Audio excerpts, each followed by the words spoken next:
corner. Op. Alamak, kereta ni.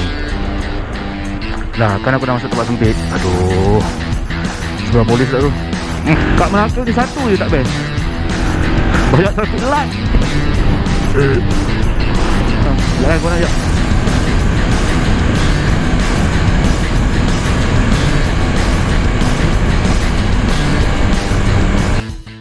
Op. Alamak, kereta ni.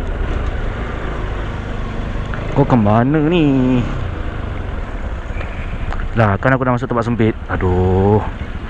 Sebelah polis pula tu. Sebaik tak sangkut dia punya side mirror. Salah jalan ni. Sempang ni keliru lah.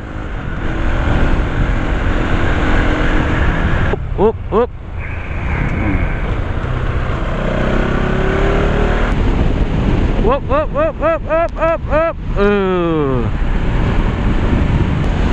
Assalamualaikum semua.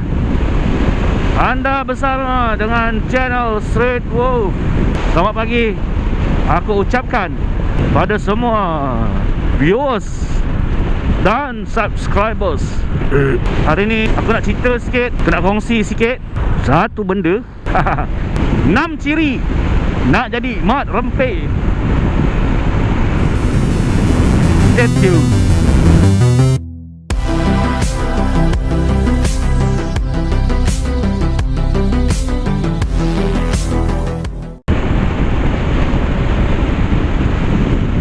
Bila sebut mat rempit je, wah, ramai orang trigger. Semua mat motor ni adalah mat rempit. Sebenarnya tak.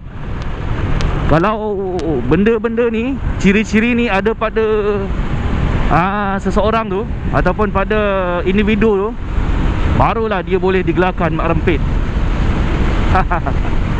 Okey, ciri yang pertama, nak jadi mat rempit, kau mestilah ada motor. Tak kisahlah apa-apa motor. Kebanyakannya adalah motor yang telah dimodify ataupun yang telah diubah sesuai. Kalau kau ada basikal, tak adalah orang panggil mat rempit. Kalau kau ada kereta, tak adalah orang panggil mat rempit. Wah, razak. Alamak.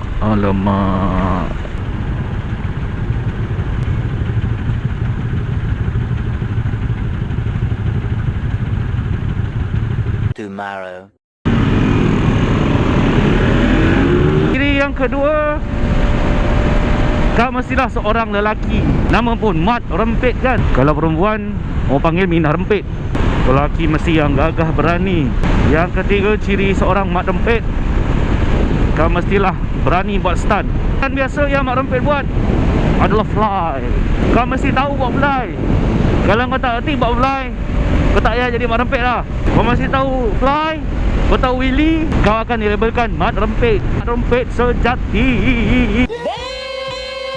Yang keempat, ciri kau nak jadi mat rempit, kau mesti pandai ngurat awet. Bila dia dalam kumpulan, dia akan bila nampak awet jalan seorang-seorang, dia akan ngurat lah. Pit je. Bunyi cencorot ke, bunyi apa, bunyi cecak ke, apa semua dia akan keluar. Okey, yang kelima, kau pandai rem motor. Rem mesti rem yang kuat je, bukan rem yang biasa-biasa. Lebih-lebih lagi kat sesi minyak. Itu memang mat rempit betul lah. Dan kau rem tu, kau sendiri pun tak tahu kenapa kau nak rem motor. Sampai orang bingit, sampai orang akan jadi marah. Barulah mat rempit. Okey, ciri yang keenam. Ciri yang keenam untuk mat rempit ni, kau mesti ada ilmu. Kau mesti, alamak, corner. Corner sekejap.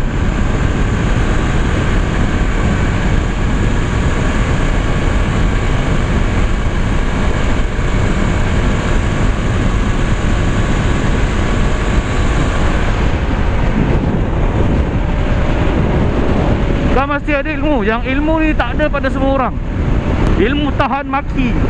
Kebolehan tahan maki. Tahan maki. Oh, boleh lah. Ataupun ilmu kebal telinga. Sebab apa? Sebab bila kau jadi mat rempit, kau akan kena kecam, kau akan kena kutuk, kau akan kena maki. Kat sinilah ilmu tu kau kena praktikkan. Kau tak boleh cepat trigger. Kau kena ada jiwa yang kental. Okey, sebenarnya ada satu lagi, bukan 6. Yang ketujuh lah, yang ketujuh. Aku tambah satu lagi. Yang ketujuh, ciri seorang mak rempet, kau mesti hati kering. Apa maksud hati kering ni? Kau tak takut pun nampak halangan yang ada kat depan kau, dan kau akan buat satu benda yang luar biasa daripada benda lain. Bila kau nampak roadblock, kau takkan fikir apa pun.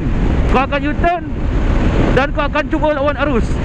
Tak kisahlah dekat highway ke, dekat bandar ke, dekat jalan kampung ke.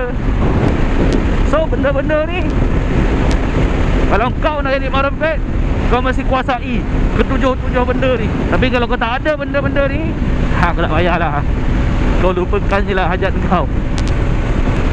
So kepada mak rempet di luar sana tu, please jangan trigger, please jangan kecam. Let sudah. Okay guys, aku rasa sampai sini je vlog aku untuk hari ni. Jangan lupa tekan butang subscribe, jangan lupa like, dan jangan lupa komen. Jumpa lagi di video akan datang. Assalamualaikum.